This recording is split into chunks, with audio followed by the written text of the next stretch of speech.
And, kind of fast forward to, finding out that I actually had cancer. Oh. That really kind of shook up my life.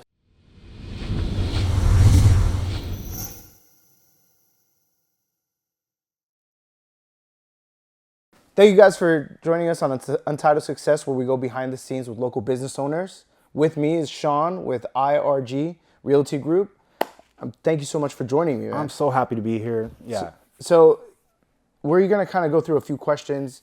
My very first question that I love to ask everyone is like, who were you in high school?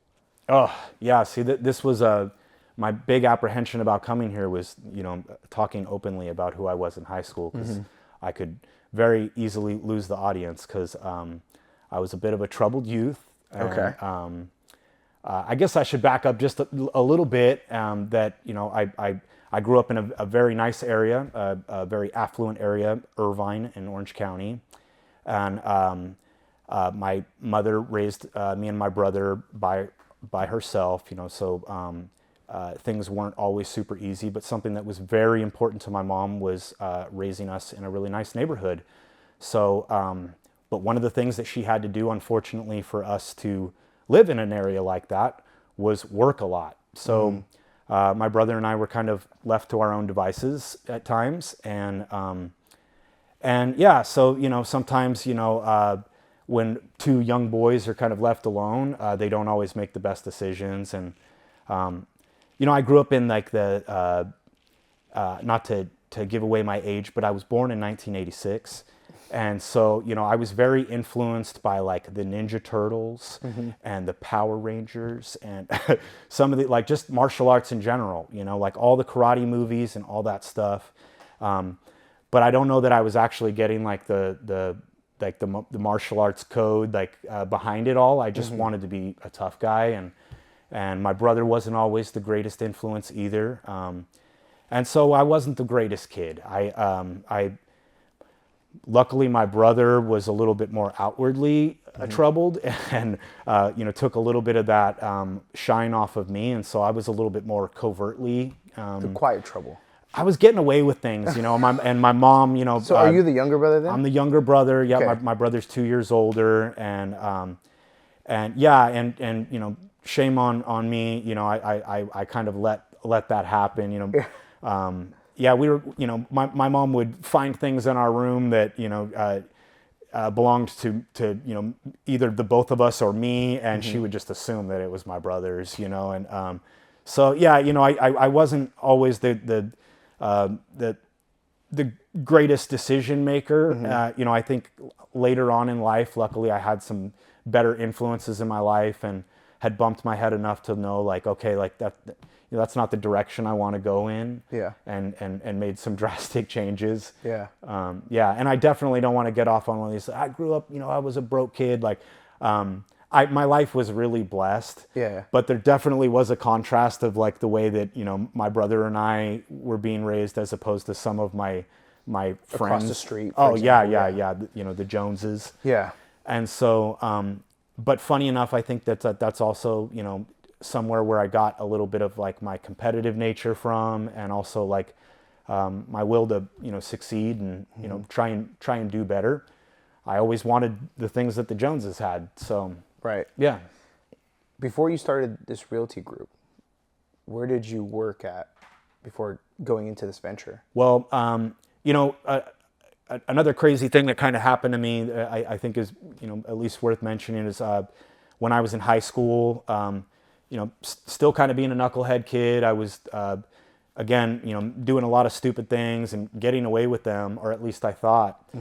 And to be honest with you, like things just kind of came naturally to me.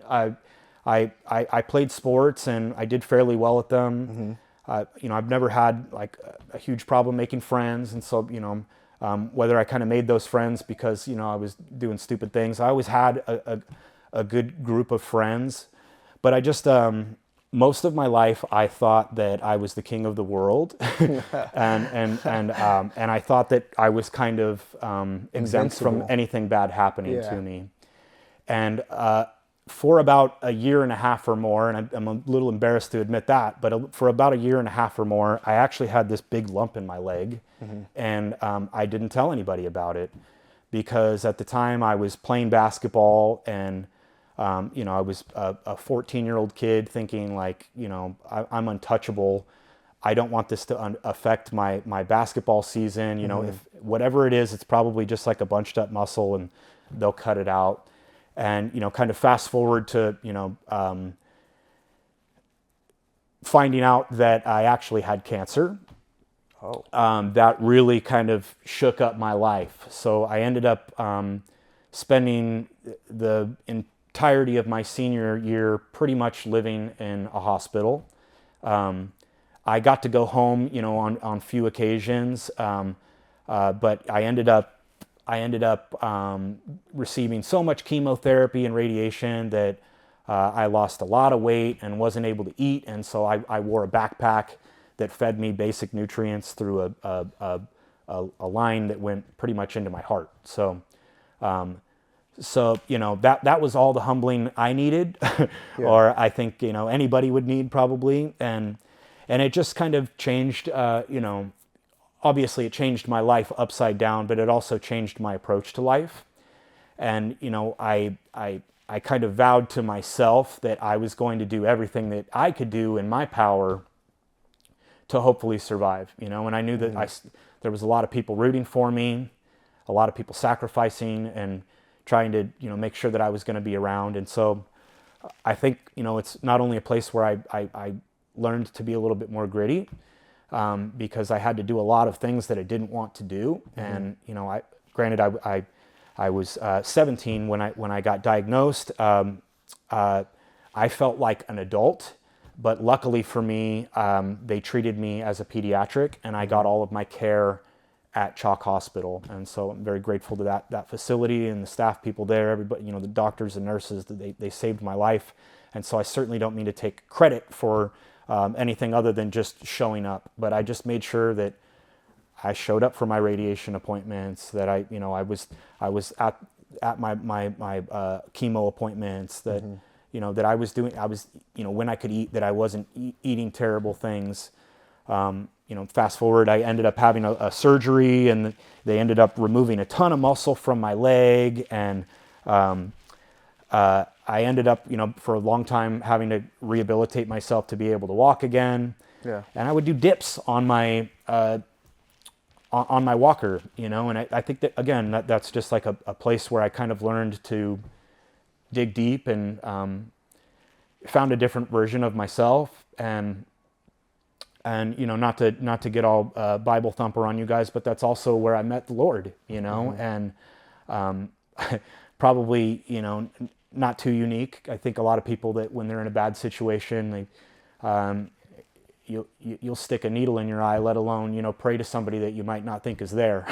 So I was praying every day, and I think the Lord blessed me. I think the Lord touched me. I don't know why, but I got to live. I've had the fortune or misfortune of knowing people that weren't so lucky, and so that is my mindset on most days, and even though, I'm a human, one of the reasons I go to the boxing gym and do the jiu-jitsu is because I'm trying to tangle with my own demons all the time, but for the most part, I think I have a pretty good outlook on life, and I'm just very grateful to be here, and know that all this could have been very different, and now I've got 2 beautiful baby girls, and I've got a beautiful wife that loves me. I've got, a great career. I've been blessed with opportunities to be able to bless others.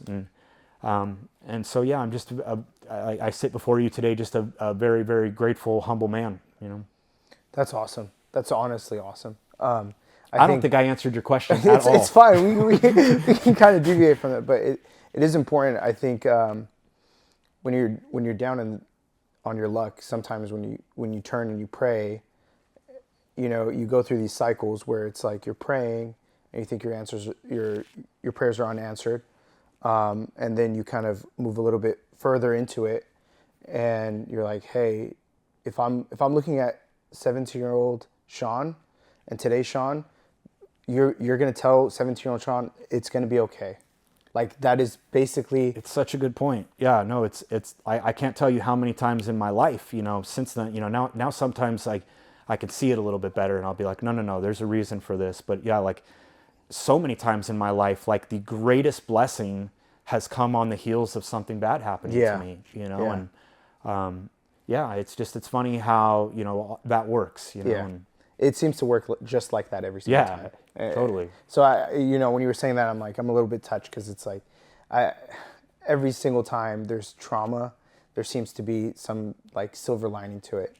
Totally. And for me as well, like when I pray, it just always seems to work out later in life. But, totally. Yeah.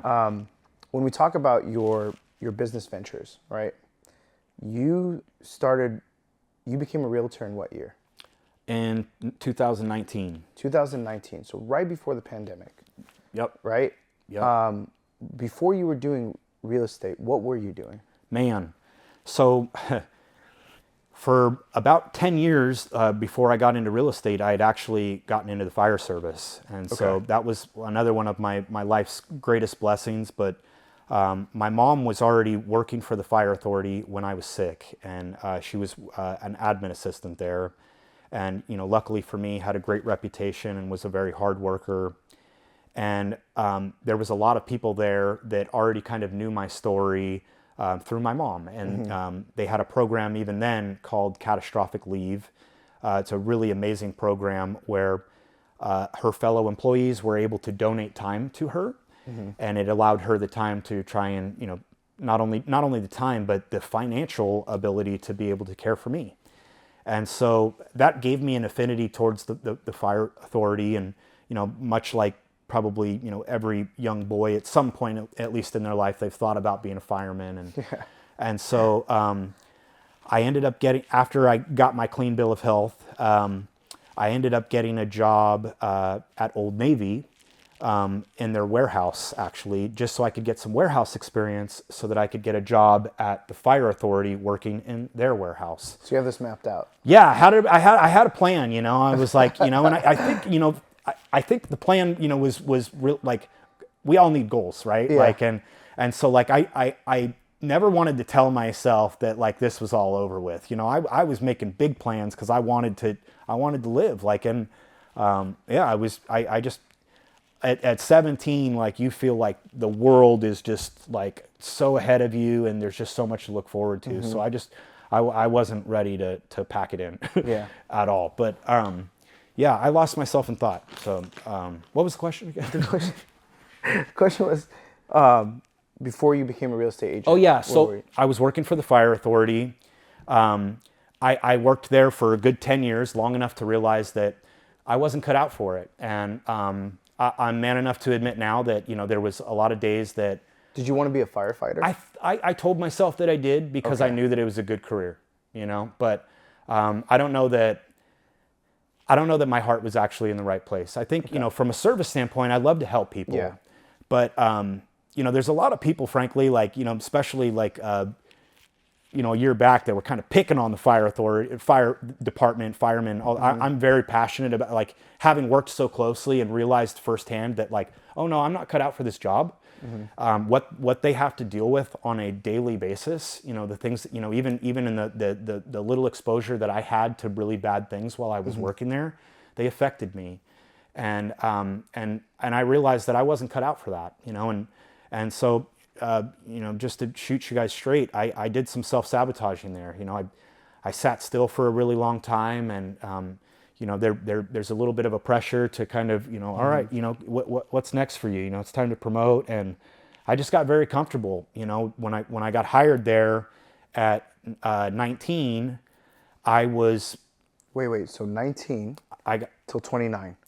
Yep. Boom. You're really good at math, man. Yep. That's exactly. I had a lot of growth there, because, in my mind, then I was an adult, but, here as, semi-grown man now, I was just a kid, and I had a very large learning curve, trying to figure out how to go to work every day with grown people. And But I'm man enough to admit to you now, like one of the highlights of my day was, I got to work fairly close to home, and I wore the uniform and had a badge, and I would spend all my, my free time at the grocery store hoping to run into my friends, because the actual job was not that much fun, and I took a lot of it home with me. And so, sooner than later, I started doing personal training on the side. I ended up working, I met, shout out Big Will. I ended up meeting, somebody put me in touch with Big Will. At the time I was trying to, self-promote, some of my personal training, via Facebook. I, put the camera on my face and do things like that. And a friend that knew us mutually was like, I know somebody that does something like that, and so I went and met Will. I was on duty. I was, in uniform. Yeah. I went and met him, and right away we clicked, and he threw me the keys to the castle, and as you know, that was kind of a hybrid gym. Yeah. There was lots of functional training going on in there. It was a dungeon. Just to kind of paint the picture for you guys, it was a big old warehouse with graffiti all over the wall, a boxing ring, and a bunch of hanging bags. And like I told you, I've always kind of had like a geekiness towards being a ninja and all that stuff. Did some jiu-jitsu before, and MMA stuff, but I had never done any like pure boxing. And I was teaching a couple of functional fitness classes there. And one day Will was like, "Hey man, the coach, the kickboxing coach, he's called out sick. Can you cover this class?" And so, thank God for YouTube. I started I literally started YouTubing like how to throw a 1-2, and that is crazy that you're even saying this, because when we box, yeah, right, you're moving, you're sliding, yeah, going under, going, slip, and I'm like, you telling me that you watch YouTube videos for a class, that for me is hard to believe. I'm a huge advocate for YouTube, and I think almost anything can be learned on YouTube now. Okay. I've had, since then I've had a lot more formal. I've been with my coach Tommy Wish now for over a decade, and but yeah, I mean, like those first few punches were pretty much self-taught, and Wow. and it was like the blind leading the blind. Like I'd have this like group of women, throwing a 1-2, and that'd pretty much be the whole hour class, like 1-2 again, but and so then it sparked my interest. Though there was enough talent in the gym where I felt the pressure of I started kind of seeing the writing on the wall that I was probably going to be the permanent fill for this kickboxing class. And so I started taking it a lot more seriously, and I fell in love with it, and one of the things that I've always had trouble with since having my cancer was my leg. And my flexibility isn't what it should be. I'm very grateful. For the most part, I'm. You could have fooled me, bro. Well, the great thing about boxing, as you know, is that you generally pick one stance. There are these guys that tend to switch and stuff, but I'm not one of them. I tend to keep my weight on my rear leg. And so it doesn't really hang me up too much. Okay. Whereas in jiu-jitsu, I think you could probably imagine, these guys were like, anybody that knew, they'd see my skinny little peg leg and yeah. So wrap around it. Yeah. So it's kind of, Yeah. it's just fit into my wheelhouse. It's, I would argue with anybody till the cows come home that boxing is one of the hardest sports on the planet. And it's just such a humbling thing. And so I'm going to answer your question, I promise. So I was working at the fire authority, Yeah. and then I was doing some personal training, and I met my wife, and I was training one of her soccer teammates. So my wife, she played pretty high level college soccer, and so her friend that I was training asked if she could tag along one day. Maybe a couple of days, and as inappropriate trainers do. I'm kidding. No, funny enough, I promised that was a joke, because I actually was I was more of one of those trainers that kind of I'd show my clients how to kind of do something, and then I'd usually have multiple people kind of doing things at a I'd go over here with my boxer guy, and and so she was kind of having her own little experience with her friend, and fast forward, we kind of, we started kind of talking on the side. One thing led to another. My father-in-law likes to say we took the escalator, and we fell head over heels with each other very quickly, and didn't play any games, and I really loved that, like, both her and I were like we're doing this, yeah, let's go. And so, we did go a little quick, and we ended up finding out that we were pregnant, and so of course that again turned life around, and so your first daughter, she was born in 2018. Yep, 2018. 2018. Yep. Because I remember when we were boxing, she was pregnant. Yep. So I was like catching the tail end of the first. Yeah. Okay. Yeah, dude. So yeah, you met me in this huge transitional period, where my heart and soul was changed, and yeah, now you know what that feels like, and it's the coolest thing that could ever happen. And so I met my wife, and she at the time was killing it in her career. She worked for Ryder, the trucking company, and was just doing quite well. And it was kind of like a no-brainer for us. We didn't have to much talk about it. It was like, okay, we're going to have this baby, and then you're going to go right back to work, right? Because I stopped working at the fire authority, was just doing my personal training. I was a starving personal trainer at best, and I'd sometimes have some people in the morning and sometimes people in the evening, but my afternoons were really hard to fill. So you transitioned from the fire authority to personal training, full time, and then to real estate. So, okay, so I guess that makes a little bit more sense. And the real estate, the real estate actually led me in, or I'm sorry, the personal training led me into real estate. Funny enough, but it, one of my clients, oddly enough, was an 83-year-old woman named Ruthie. My kids still fondly refer to her as Gigi. She's a huge part of our life to this day. I was personal training her, and then my wife, when her maternity leave ended, she was like, "Oh yeah, I'm not going back to work," and so I was like, "Oh, okay." So and which I can't blame her. Like we were facing like the turmoil of like, not to judge anybody that has to do the daycare thing or whatnot, but like that's just not what we wanted to do. And we were just like, we really wanted to spend as much time with our and at least have my wife, with my daughter. And so I was training Ruthie, and she was a very goal-driven lady, 83 years old, no aspirations of actually being a realtor, but she wanted to get her real estate license just for again, goals are very important for all of us, right? And she just wanted to keep her brain sharp. And so, frankly, like there was a lot of days that I would show up to her house that she maybe wouldn't feel up to doing exercise. And so I would do flashcards with her real estate stuff. And then, before I knew it, my wife was actually working for Ruthie too. My daughter came, and my wife would strap her to her and do dishes and laundry and help Ruthie with all the things around the house, So, wow. And then unbeknownst to me, she was doing flashcards with Ruthie also. So, as I remember it, like my wife and I were driving down the road one day, and as we usually do, trying to like figure out our problems and, getting more and more in debt.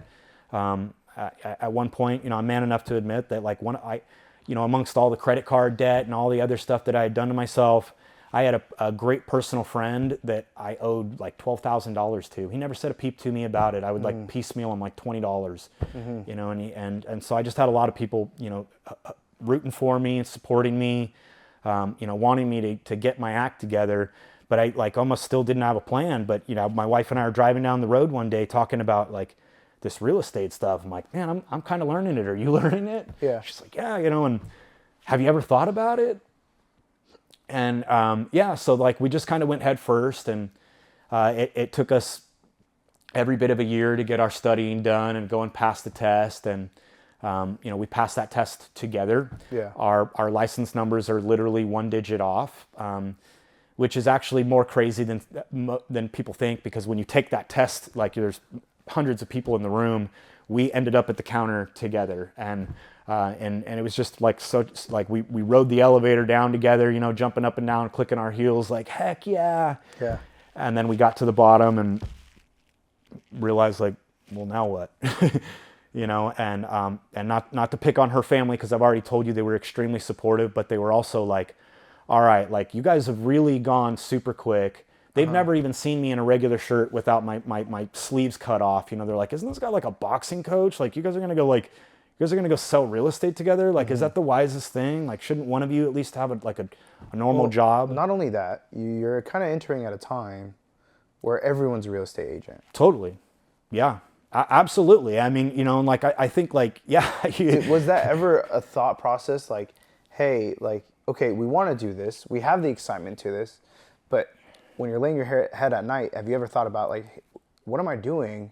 There's Definitely. Yeah. thousands and thousands of real estate agents. I had all the limiting thoughts, man. I really did. You know, one of my personal trainer buddies, he became a realtor well before I did, and I was always inspired by him.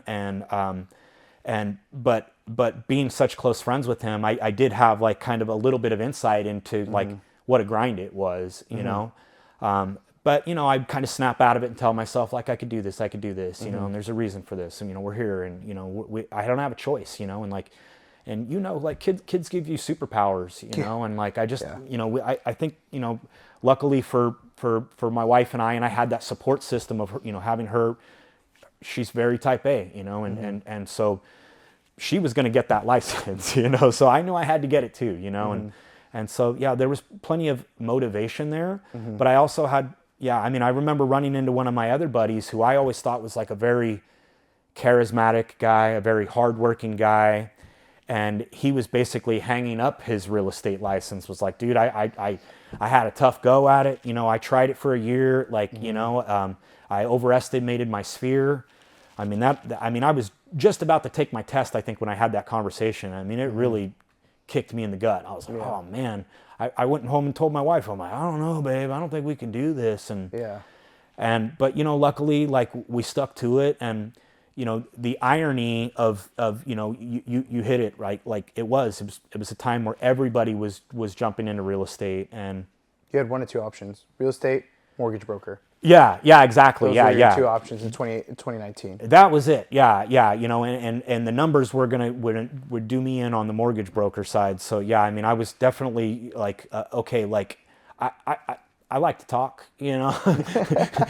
You know, maybe we just need to lean into our God-given gifts, you know, and a little bit more, and stop faking it. You know, I was pretending to be this like Ricky rescue hero guy, like, oh, I want to go run into burning buildings, and I didn't want to do that. I actually didn't want to do that. But in another way, you know, you're still helping. I still people. Get to help people, so and I'm very passionate about it. Yeah, your MO is that you want to serve people. Totally. That's basically, like, if it's going to be in firefighting or real estate, the whole premise of you serving people is still there. Yeah, you know, and I think, you know, I think I owe it to people, you know, like I feel like I really do, you know, I do live with a healthy amount of guilt, you know, and not to get, you know, into Pandora's box, you know, I'm not sure why I got sick, but I happen to know somebody else that got this extremely rare type of cancer that I had, and he happened to live in the same apartment complex that I had, that I lived in, and there was, you know, some things going on in that community. And rest in peace, he didn't make it, you know. And so I do, you know, wonder a lot, you know, why I got to live. And so I'm trying to make the best of it, you know. And I'm trying to, you know, not only work really hard and, you know, support my family financially, but I'm also trying to like make sure that they have a good life and that they have a good role model, somebody they can look at and be proud of. And you know, luckily, like we didn't take no for an answer. And it's like the 2019 was actually a really good time to get into being to get into real estate, even though everybody else was jumping in. You know, very shortly after that, this crazy thing called COVID happened, and because of that, the interest rates went down to, you know, under 3%. Well, before we get there, right? 2019, you decide to take your real estate license. You get your real estate license. You don't open up your own kind of firm or whatever it is. You decide to work for, I believe, Century. We went to First Team, actually. First. Yeah. Okay. Yeah. And then you spent time there, and there was a couple other real estate places that you spent time with first before you kind of stuck your ground into where you're at right now. Totally. So there was first team, and then that was did you stay with them during COVID as well? I stayed with them up to COVID, so we Okay. ended up leaving during COVID, and then went? and we went to a smaller brokerage, which is funny enough where I'm at now, Okay. called Partners, and so I had left them for a time, and now I'm back with them. So this is my second run with Partners. So Particle Sun returns. yeah, absolutely, and that, yeah, and it it could get to sounding a little bit dramatic, like, oh, he left, and there's. I was very blessed that, things went well for my wife and I when we got into the business. And so our needs changed, pretty quickly. And also, when we first went to first team, like, you don't know what you don't know, Yeah. And so, things that were important to us then, later became, less important to us. And, but I remember, we started at first team, and that was a great experience. We started on a team, my wife and I, show you how, like, we've learned a lot since, starting, because, like, one of the ways that we thought we would find our way into the business was to just simply Google search who the most successful real estate agent in Yorba Linda was, and give them a call, and they'll let us on their team, and so, and then come to find out, sometimes the number one search person isn't always the number one real estate agent. Correct. But we ended up on a team, nevertheless, that I think was good for us for a time. Yeah. And we learned what we needed to know there. And we learned that, we did business a little bit differently. And so, no harm, no foul. We ended up going to a smaller brokerage where, I guess, fair enough, you could say maybe like a little bit less support.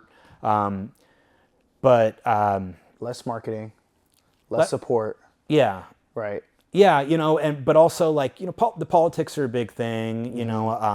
There's a weird dynamic in real estate, or at least most big offices, big brokerages, is that you're sure you're all under the same roof and you're under the same umbrella of first team or whatnot, but you're all competitors. Right. And so it's more like the office than the office. Like, it's like people are talking bad about each other all the time, and it's really hard. Like, I thought, like, I'd be very easily able to keep my head down, but we've had our fair share of weird incidences with other people, and so, like, I found that, like, trying to keep a low, staying under the radar, and my wife and I both, we just we like working from home. I actually, maybe this doesn't work for everybody else, but I tend to get way more done at home than I think I do in an office. I don't know what a lot of these realtors are actually doing at their desks, to be honest with you. Like, Yeah. I really don't.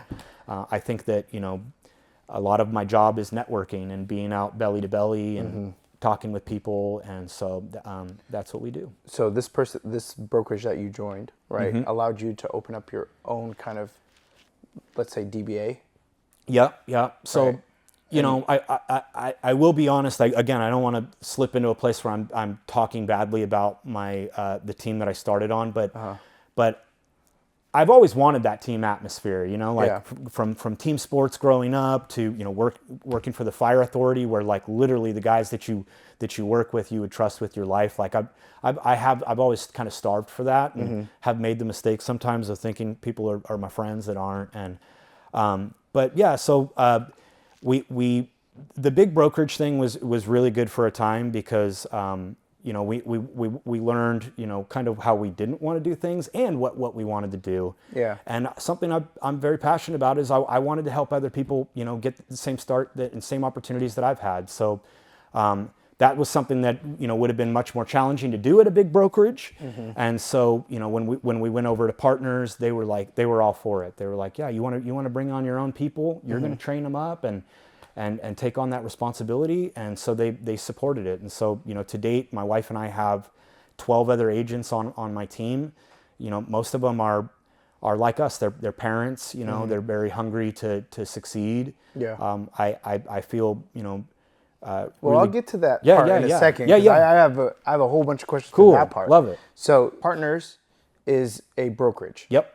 And then under this brokerage, you've created your own Yep. firm. And so we're right? Isbell Realty Group. Okay. Yep. Isbell Realty Group, which is your last name? Yep, is my last name, and my wife's last name, and so her and I lead the team, and And so it was just you two for quite some time. yeah, Right. Yep. What's the one thing that people don't tell you about when starting your own brokerage? Oh man. Well, you know, I think there's a lot of pressure, you know, of course, and like, you know, I do. My wife and I both take a lot of responsibility in trying to make sure that people are successful. Like, I'm a lot more careful now. I used to be very like, I'd run up to almost anybody and be like, "You should get your real estate license and join my team." I'm much more Selective. yeah, you know, and methodical about it. Yeah. yeah, and you know, and some people will say all the right thing.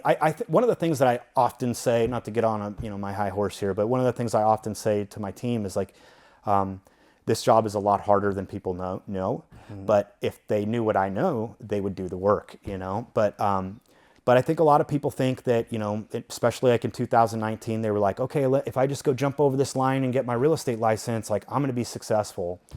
And it's not that. It's a grind, and it's nerve-wracking at times, you know, not knowing, you know, where you're getting your next paycheck from. And, you know, for me, I feel like it's important for me to stay on top of the information, because not only do I need to know it for my clients, but I need to know it for my team. And so, you know, that they can regurgitate it to their clients. And, you know, so, you know, the thing that I wish somebody would have told me is, I really wish they would have just encouraged me, you know, because I got a lot of man, you know, it's really risky, and it's, you know, there's a lot of competition, and I don't know if any of that was any good for me. I think all that stuff was, you know,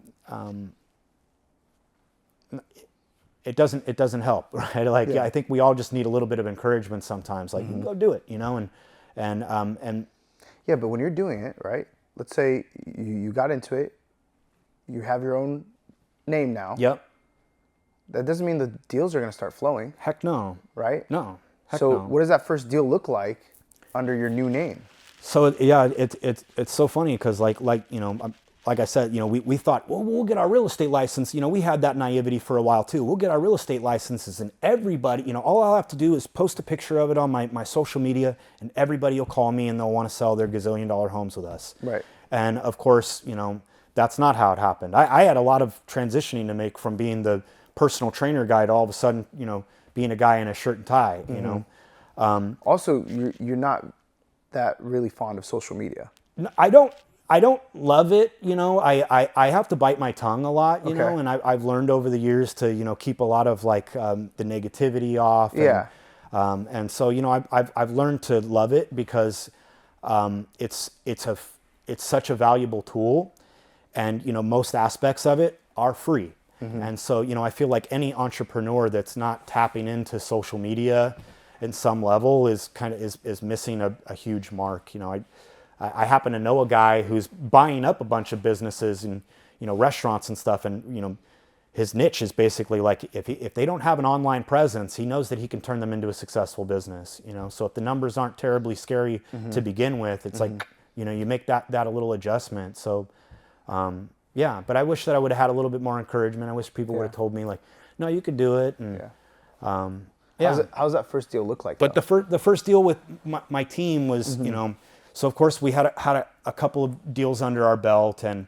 I took kind of an opposite route from a lot of the advice that I was getting. A lot of the advice that I was getting was, listen, if you want to substantiate yourself as a realtor, you need to go after listings. And so listings are people that need to sell. And so, you know, even my buddy that was a trainer with me at a time, he was a little bit more established, and he, you know, that's what he was trying to do. He was really trying to, you know, be a listing agent. And I, on the other hand, like, I kind of saw the writing on the wall. You know, I saw that there was tons of buyers out there in the market, you know, and less people that were wanting to sell. And, you know, me being as green as I was, I mean, I literally couldn't even afford a for sale sign to put in somebody's yard if, God forbid, they gave me the listing, you know. So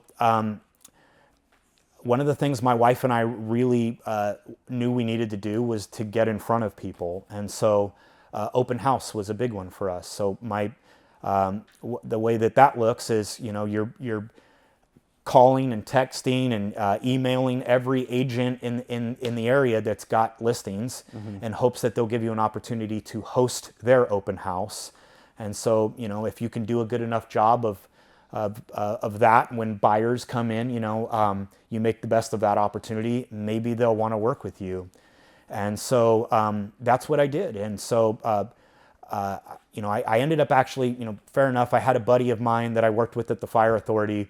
I think he probably thought I had been doing real estate longer than I had.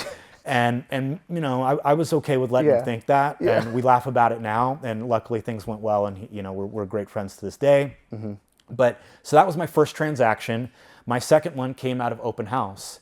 And there's even more irony there because my team, I was on that team, and you know, I certainly wasn't the team leader, hardly knew anything. This was when I was at First Team. Okay. They were a little bit more skeptical of, you know, the value of open house, at least if it wasn't theirs. You know, they're like, yeah, you know, most serious buyers are already going to have an agent, you know, and you know, it could be a big waste of the day, you know, and I just, like, something in my gut told me different, you know, and I just knew I needed to get in front of people. And so we started finding these open houses, which was no easy task either. People don't want to give up those opportunities. Most people want to hold their own open house. And but, you know, we'd come up with different, you know, we'd change the letter, change the way that we, you know, approach. But most of my first kind of transactions were with other realtors, negotiating with them, you know, so that I could host their open houses, and we made the best of that. And you know, not to come off boastful at all, but we ended up meeting this amazing couple. They at the time were shopping at like a $1.6 million range. We all kind of went cold for a little while because COVID hit, and they kind of ended up, you know, calling us again like 6 months later, ready to shop again. And by that time, the budget had gone up to $1.8 million. And this is under Isbell. Well, this is what led to it, and I think it's material to the story because, you know, so once we did that transaction, it changed my life, you know, and I hate to get super tacky and talk about the numbers so much, but we were in a great deal of debt, and so that transaction, you know, helped us to get a little bit of a breath. Okay. And I think that was the epiphany that we needed to not only realize, okay, maybe this isn't the team for us, but also, like, I think that, like, I'm not just a one-trick pony, right? Like, you know, you guys all have other things that you do too, and you know, and you do a great job at this, you know. So I told myself the same thing. I'm like, I think I can be a good realtor, and so, you know, I started working really hard at trying to find my friends their first homes. You know, in a market like 2019, 2020, people were getting absolutely killed, you know, and so my wife and I were passionate about just trying to not only help our friends get into situations, but, you know, a lot of people were also hurting financially. So I started grabbing friends and telling them, like, you should come do real estate with me. You should come do real estate with me. And again, I'm a little bit more careful about that now, but that was the, you know, kind of the start of, like, you know, why don't we do our own thing? You know, why don't we find a home where we can have kind of our own umbrella, stop promoting these other big brands because nobody really even cared anyway. Nobody ever asked me what brokerage, you know, I worked for, and start, you know, believing in myself, you know. And so, you know, pretty much everything I wear now has my own logo on it. I don't leave the house without, you know, being dripped in my own stuff, you know, and I just want to promote, you know, myself and my family, and, you know, help them grow. And so, you know, my team started with my wife's great childhood friend, Joey, who is now a top producer on my team. Did you start from the beginning with you three? We started, we started calling ourselves Isbell Realty Group, even though it was just my wife and I, you know, and so, you know, there was a little bit of smoke and mirrors there, sure, you know, because... let's keep... What I've learned throughout my life is you're manifesting it right now. Like, you're saying, this is our group, this is our team, right? It might feel like smoke and mirrors, but if you put it out into the ether long enough and genuinely work towards it, not just fugazi and just saying it, right, it ends up coming true. I'm like a huge advocate for that. Like I just believe so strongly and manifest. Like my whole life has been just like, I've had great opportunities, but also I just feel like, I've put my money where my mouth is, like I've just done things that I've had to commit to, like getting myself in a boxing ring, right? Like you've got 3 minutes with nowhere to go, right? You can either be a coward and duck out, or you have to stand there and take your lumps, and there's always going to be a learning curve. And then just when you think you figured it out, there's going to be another dude, oh, guess what? You're sparring with Tyson today, and you get beat down. And so like, I've always tried to just like, I'm like, let's build, if we build it, it will come, So, now I have this big obnoxious real estate van, I actually want to speak about the real estate van, which has turned into a multi-use tool for us. But it was also like a big, my wife and I both were like, dang, do we commit to this? Like, we have office space now, and anytime we've, added a member on our team, frankly, we started out with newer agents, and there was a little bit less stress there, right? It's like, I could just teach them, the basics at some level, and we'll grow together, Well, now we've got teammates that have been selling real estate for longer than I have, and they've got families, and so that's a big consideration. I got to put my money where my mouth is, like I got to be producing at all times. If my wife and I aren't closing deals, then my team is like, who's this guy, and so. So you started off with 2. You brought in a third person. Yep. This is all, 2021? Yep. 2020, tail end of 2020, going into 2021. And then you added your 4th person towards the end of that year. Yeah. And then, so I ended up, we were at First Team. I kind of told you, how things went there, and then I ended up at Partners. And so Partners at the time was just a small brokerage, and the broker there he had been, selling real estate for a very long time himself, and had just launched this very successful new branch of not only property management, but HOA management, escrow companies, all of it, And so they were kind of going in that direction. And so, now I had a couple of members on my team, and I was feeling the pressure of like, okay, well, maybe I don't feel like I need that support from First Team anymore, but now I've got this team, and they do need that support. So we ended up going to another big brokerage.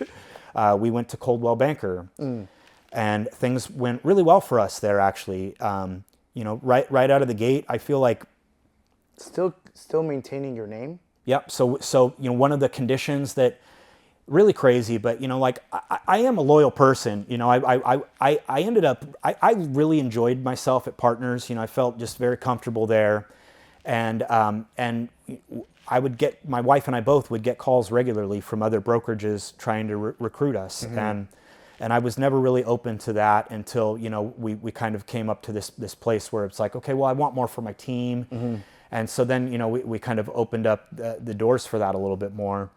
And we ended up going and interviewing with Century 21. And to be honest with you, like as we were driving there, I was telling my wife, like, okay, like I'm not feeling it.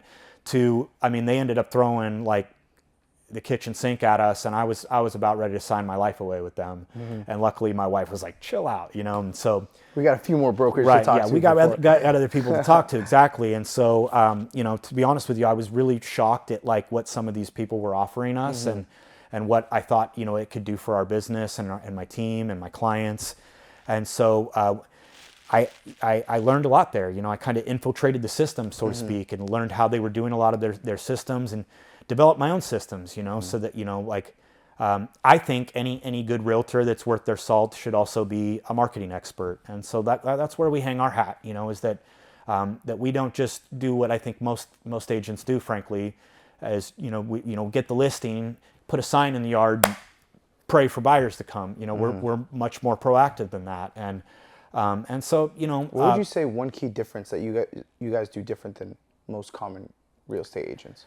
Well, you know, I do think, again, you know, our marketing is pretty spectacular, you know, but I do think that that we work harder than the average bear too. And again, like, you know, I don't want to be this guy that, like, I don't have to tell you what the stigma about my industry is, right? You know, and some of it is fair, you know, and like it's a very low entry ceiling. With respect to a very difficult test that I had to take, you know, you can be 18 and breathing, and if you pass that test, they will give you a real estate license. And there's a lot of ego in my industry, and so, you know, I've always tried to rest on my morals, my faith, and never be, you know, distracted by, you know, dangling carrots and, you know, nefarious people. Like my wife and I just try and do the right thing all the time. And, you know, again, not to get too Bible thumper on you, but I find, for me personally, the more I lean into the Lord and the more that I try and focus on being a good person, that it just comes back to me, you know. And I feel like that really, like, because I'll be honest with you, like, you know, outside of selling real estate at this point, I don't know what I'd be doing, you know. I don't sing and dance, that's for sure. You know, I already told you, you know, I was a failing firefighter. I was, you know, a starving personal trainer. But I think I'm a pretty good realtor, you know, and I think one of the reasons is because I'm passionate about it. I love what I do. I love what it's done for my life, and, you know, the time that it's given me with my family. And so yeah, I'm just, but, you know, so the team I ended up going to Coldwell Banker. Things went so well for us there. Not, you know, I didn't intentionally fish off of the company peer, but a lot of people that were in the office were kind of knocking on our door, and you know, they were like, I see what you guys are doing. I see that you guys are having these meetings. You know, I see what you guys are out in the community doing. Like, right. And so, you know, the team started growing pretty rapidly from there.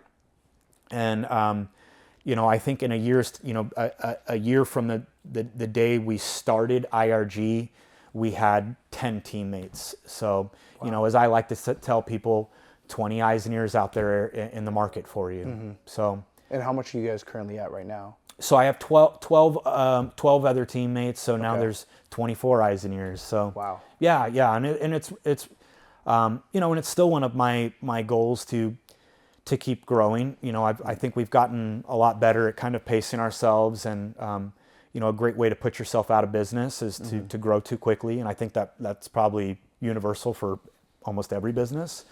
So, you know, I remain just as humble as the day that I started.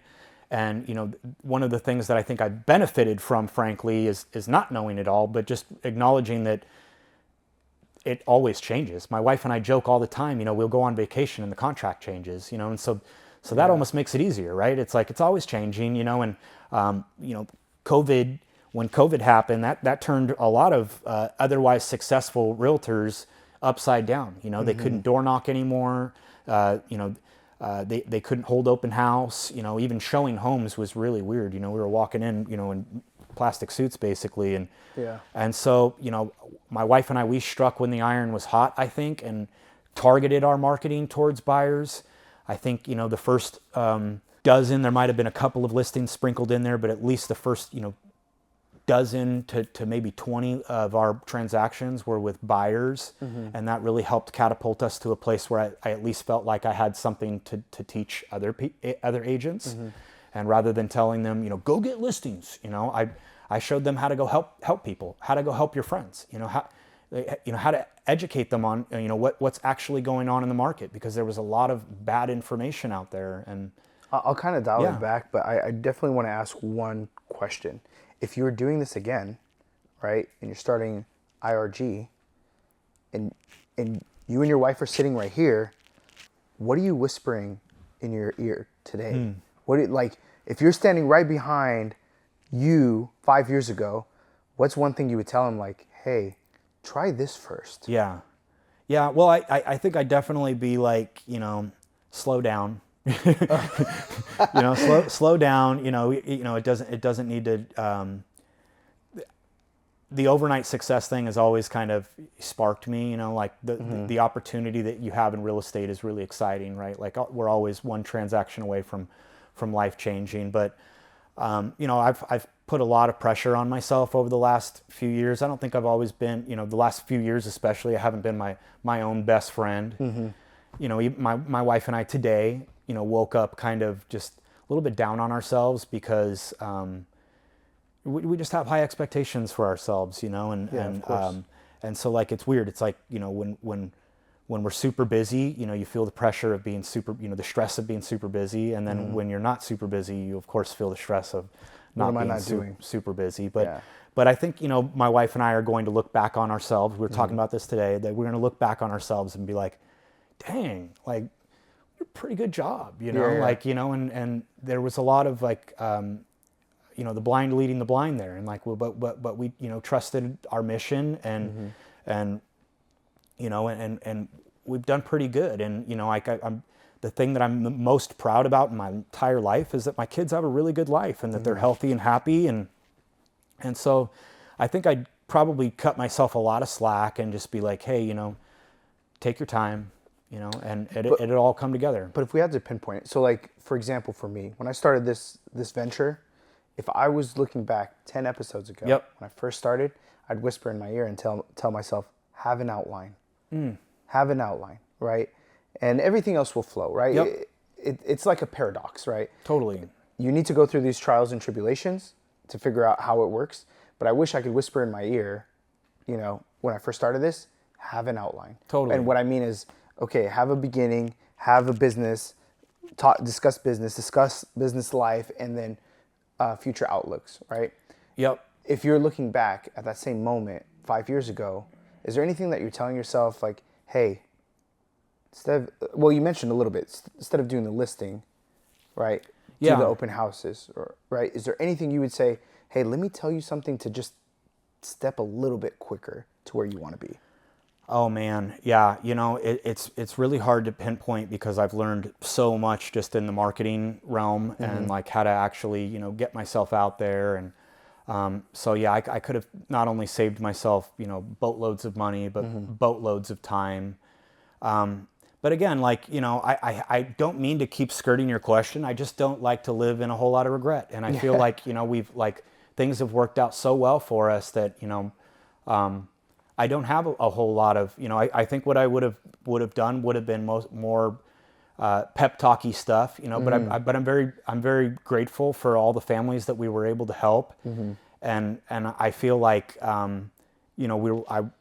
we did it all with like my morals intact. And I promise I'm not trying to keep any, secrets. I know you're not gatekeeping. It's just,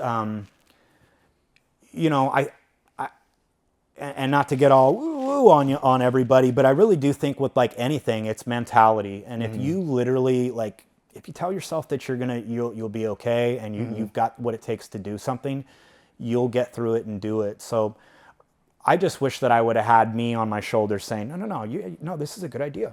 This run with this, because I've questioned everything. I've questioned everything I've ever done. We've paid for, our little faces to be on those things at the grocery store. Do I get calls every day? People say, hey, I saw your face in the grocery store. Turns out I don't, and so, I could easily beat myself up over mistakes like that, but I think a lot of my business is about substantiation.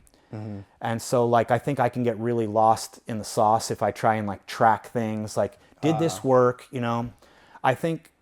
So you're trying various things, right? And you're every saying, day, and I'm still in that phase, like maybe, if I'm lucky enough if you have me on again, in another 5 years, maybe I'll have a little bit more insight. But I'm still kind of in this phase where I'm every day I'm learning, every day I'm evolving, every day I'm trying things. Fair enough, not everything works, and I just keep, we just keep throwing darts, and I think like. You throw enough darts, some of them are gonna hit. Some of them hit, some of them don't. And I don't like to beat myself up too much about them, and like more on the substantiation thing, hopefully maybe to give somebody a little bit of a nugget, but, I think about like you drive down the freeway and you see a big billboard for, whatever it is. And, Pepsi or something, and does that billboard make you pull off the freeway immediately and go get a Pepsi? Probably not, but it does tell you something about, I think there is a huge substantiation factor there of like, this is an authority, this is, so like, we do a lot of that stuff. I have signs and billboards all over the place. We canvass people's doors, and I send out mailers and do all of those things. And, again, if I were to track every one of them to the, how much have we spent on mailers this year? Like, I don't even want to know. And what did that turn into for us? Well, I don't know. Maybe it's it hasn't fruited just yet. But maybe it was a good seed planted. And maybe something's going to come out of it later. And there is this weird thing, like where people that'll get my flyer that I know that I've only sent them one flyer will tell me, I get your flyers all the time. And so that I take that as a compliment. I take that more as a sign of things that, okay, that's working. And so again, to try and answer your question, I think I would just tell myself to keep trying things. Don't be scared to try. Go head first. Certainly don't put yourself in any situations that are going to potentially hurt your family. But I think we've been pretty methodical with our spending. And okay, well, if this doesn't work, are we now in hot water, or can we survive it? Yeah. I want to kind of jump forward towards like what real estate is now, right? There's a stat that I have up there. Let me read the stat because. Don't believe the stats, guys. No. Yeah, I found this stat very interesting. It said in January of 2024 from HouseWire, 70% of agents sold 5 or fewer homes.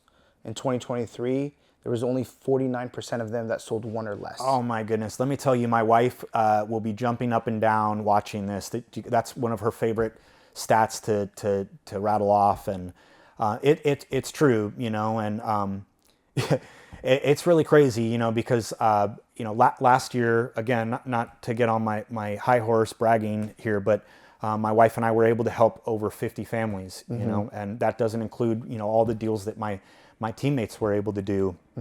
And so that again is, I try not to compare myself to the median, but that is our backstop. It's like, man, like other people are doing 5 transactions this year. Like, we've been so blessed to be able to help 50 families. Like, it's, and like every transaction is unique and has its own challenges and stuff. But, I will say, like, having done over 200 transactions to date, with the new changes, most everything is still kind of the same. I think that's where you're getting ready to ask me about is some of the maybe not some of the changes in real estate. And well, my question is it seems like real estate forecasting out, it seems like it's slowing down a little bit. Yeah. Right? So 1, are you worried about that? Or number 2, are you like, hey, listen, even if it slows down, we're fine because we'll find a way to pivot? I'm there. I always kind of think like there's the nice thing is like there's always a flip side of the coin. People are always either selling or buying, and so we haven't, turned ourselves into that one trick pony. I help probably to date now, I help an equal amount of buyers and sellers, which gives us kind of a unique perspective into what, both of them are thinking and what their concerns are. And, I keep losing my thought. What was the question again? Basically, is real estate in trouble? Oh, I don't think so. We saw last year, interest rates go through the roof, or at least, with the perspective of like, we saw interest rates go to 3% in 2020. So, but even with that being said, we never really saw home prices turn. We saw them kind of slow down. We saw the interest rate get all the way up to 8%. And in communities like Yorba Linda, we still saw like 13% growth year over year the last 2 years. In beautiful communities like Eastlake, you saw 18% growth. So, barring another, COVID, that would be horrible. or, you know, some other really, really radical happening where the interest rate must have to go over 8%, I don't see home prices going down. And, you know, so like, you know, the question we get every day is, how's the market, right? And it's like, well, I love the question, right? And it's like, it depends on whose scope you're looking at it from, right? Because if you're a seller, it's fantastic. You're getting fat and happy, you know, and you're likely getting multiple offers on your property. If you don't overprice it, you know, you're going to be sitting pretty. Not so much fun being a buyer right now. But I say that to say this, you know, like, I think we could also kid ourselves or outsmart ourselves into thinking, okay, well, maybe it's not a good time to buy, you know? Maybe I should wait for interest rates to go down. I think that's the number one thing people say over and over again. Totally. And I hear it every day, and, you know, and you know, they're not necessarily wrong. And I think, you know, if you own something already, you're already in a home that you own, you might have that perspective, and, you know, that might be fair, you know. Why would you want to leave your already, you know, maybe 3% interest rate or some, you know, to go and get a higher interest rate. But if you're currently renting, I think it's kind of an absurd thing to say, because the only thing crazier than the buyer's market right now is the renter's market. And I see my friends getting absolutely killed with rent. And they also, you know, a lot of them have a false sense of security that, like, you know, if they're not renting an apartment, or, you know, they're renting with, you know, some sweet old lady, she'd never kick me out, she's never increased my rent, you know. It's like, well, life happens to all of us, you know, and so, you know, your circumstance could change really quick, and then you're back out on the street looking for another rental. So I'm very passionate about people going and finding something to buy, because I think that, you know, if you don't get in the game, you know, it's going to be extra hard to get into the game, you know. And so, you know, where the caveat comes in is that you can't overextend yourself, you know. I think, you know, if you go into purchasing something, first of all, you know, lenders are a lot better today than they were back in 2008 about making sure that you actually qualify, you know, for your loan, and that there's a, you know, a slim likelihood that you're not going to be able to make good on your payments. But nevertheless, you know, people certainly can get themselves into hot water. Some people will qualify for much more than they're actually comfortable making a mortgage payment with. And so that's where I really stress to people, like, you know, whatever that number is, whatever number you guys have decided at home is the budget, you know, that's the mortgage payment. Don't fudge on it, you know, don't overextend yourself. Like, I love cars, right? You know, like, you know, I'd love to have a Lambo someday, you know, but if you can't afford the payment, you know, then it's like, forget about it, right? So I think that's where, you know, a lot of people mess up, is they're banking on the interest rates going down rather than looking forward to it, you know? Because if what you do instead is you find yourself a comfortable mortgage rate, and maybe humble yourself, you know, maybe find a home that's, you know, a little bit, maybe not as nice as the luxury apartment that you might have been living in. It's really crazy how the equity, especially in a market like this, can go so quickly, and all of a sudden you're in a different situation, and you're using that equity to move on to an even bigger house, you know, and with an extra bedroom for the baby that's coming, you know, or whatnot. And so that part I'm very passionate about. You know, I want to help people get out of the bad situation. I know what home ownership has done for, you know, my family, and, you know, and the opportunities that it's given us, and you know, and on the flip side of that, I'm equally as passionate about helping people sell, because, again, you know, I'll tell you, I'm man enough to admit that I'd never really acknowledged, while I was getting my license, that some people are not always selling their homes under the greatest conditions, you know? And so now, you know, I've been in a unique situation to help people sell their homes that are at the end of their life, people that are at the end of their marriage, people that have had a loved one pass away, you know, and whatnot, you know, a lot of those sad situations. And so, you know, we try and handle all of those, you know, with compassion, and help people genuinely, you know, and not make it about us and our paycheck, and, you know, what's my commission. And I promise you, I look you in the eyes as I say this, the last time I even bothered looking at what my commission was the very first commission check I got, you know. And since then, it's been gravy. It's just, you know, sure, it's nice, that's the game we all play. We need to make money. Right. But it's been completely secondary to the family life that I've got to experience. I drop my kids off at school every single day. Wow. Yeah, and like I saw something on Instagram that, I think is true. This guy was like, success is being able to drop your kids off at school every day, and that I do. I get to go to most of their sporting events.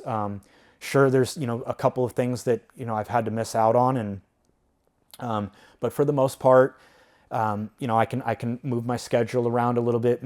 Most people are pretty reasonable to me bumping a showing back 30 minutes while I, watch my kids recital type thing.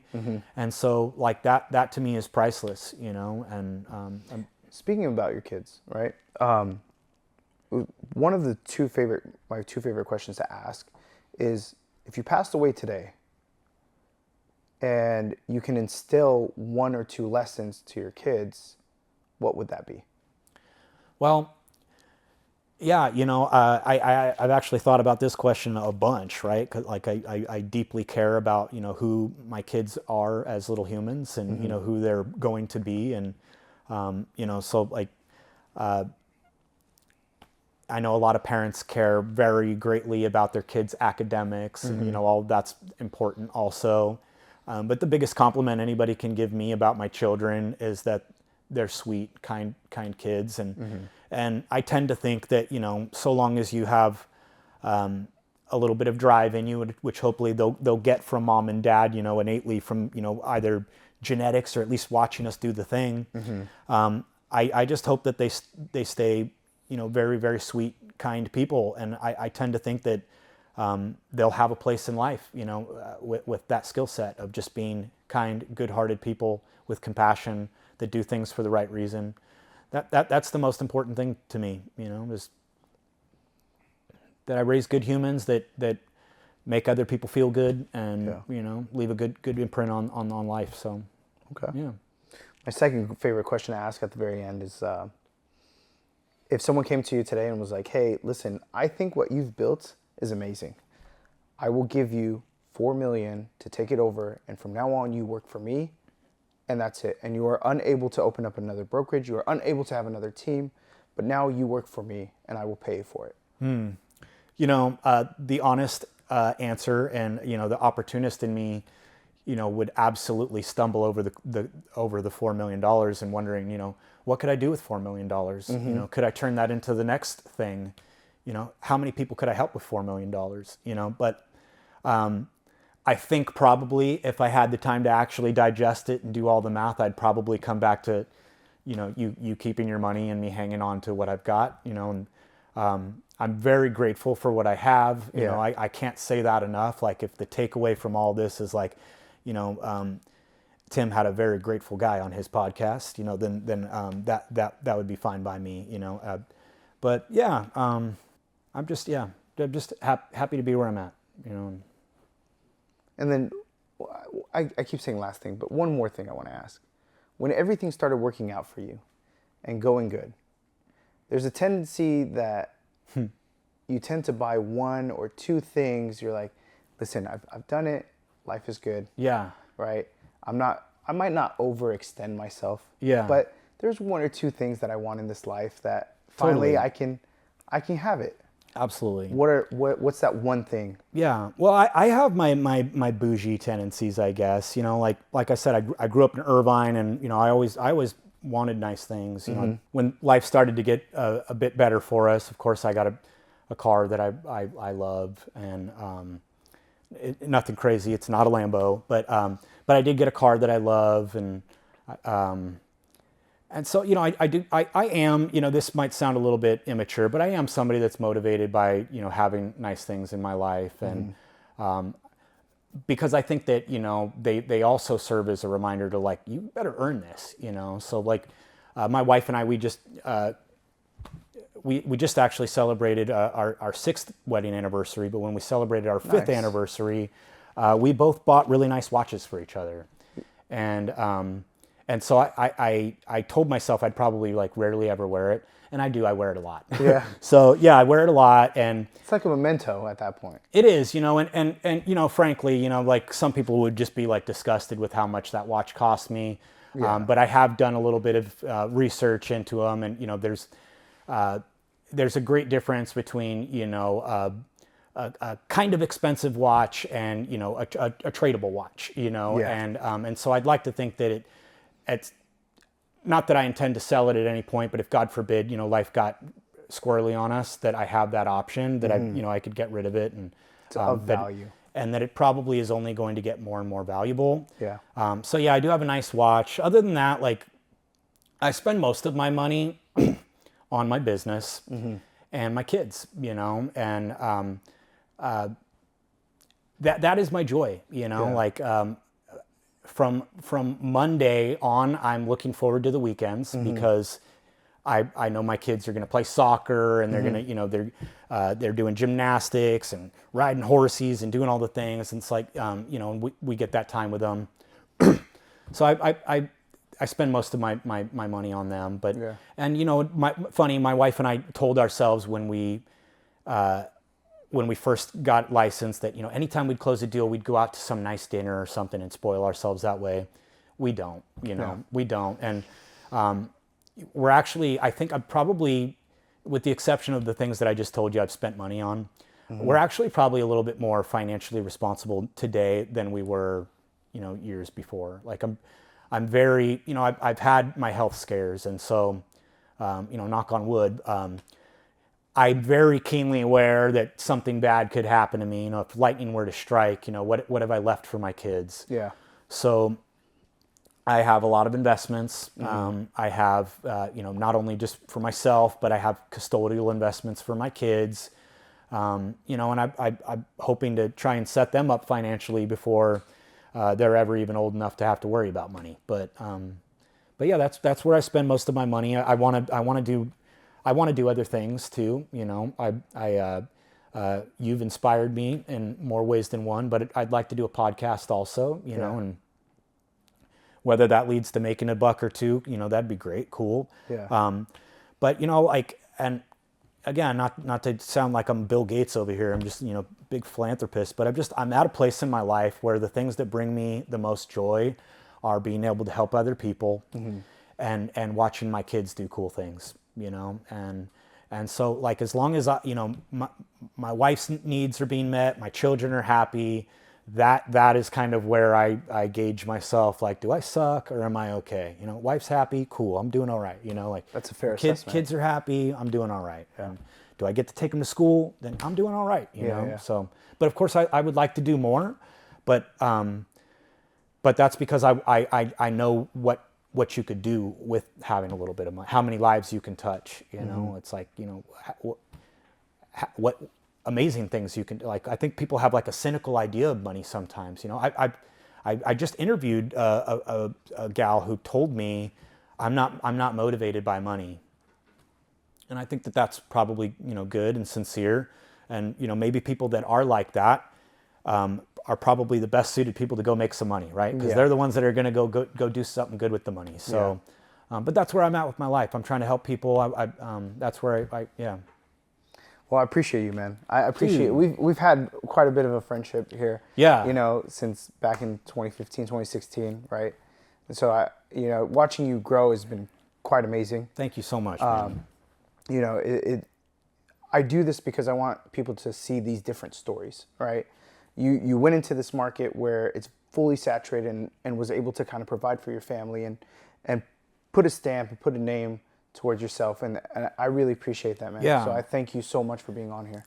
Right back at you, brother. And I just want to say, like, not only is this a super cool thing, but I've also had a kind of front row seat to your growth, your development, and before we started rolling, I kind of joked about, I think the last time I saw you, we were punching each other in the face.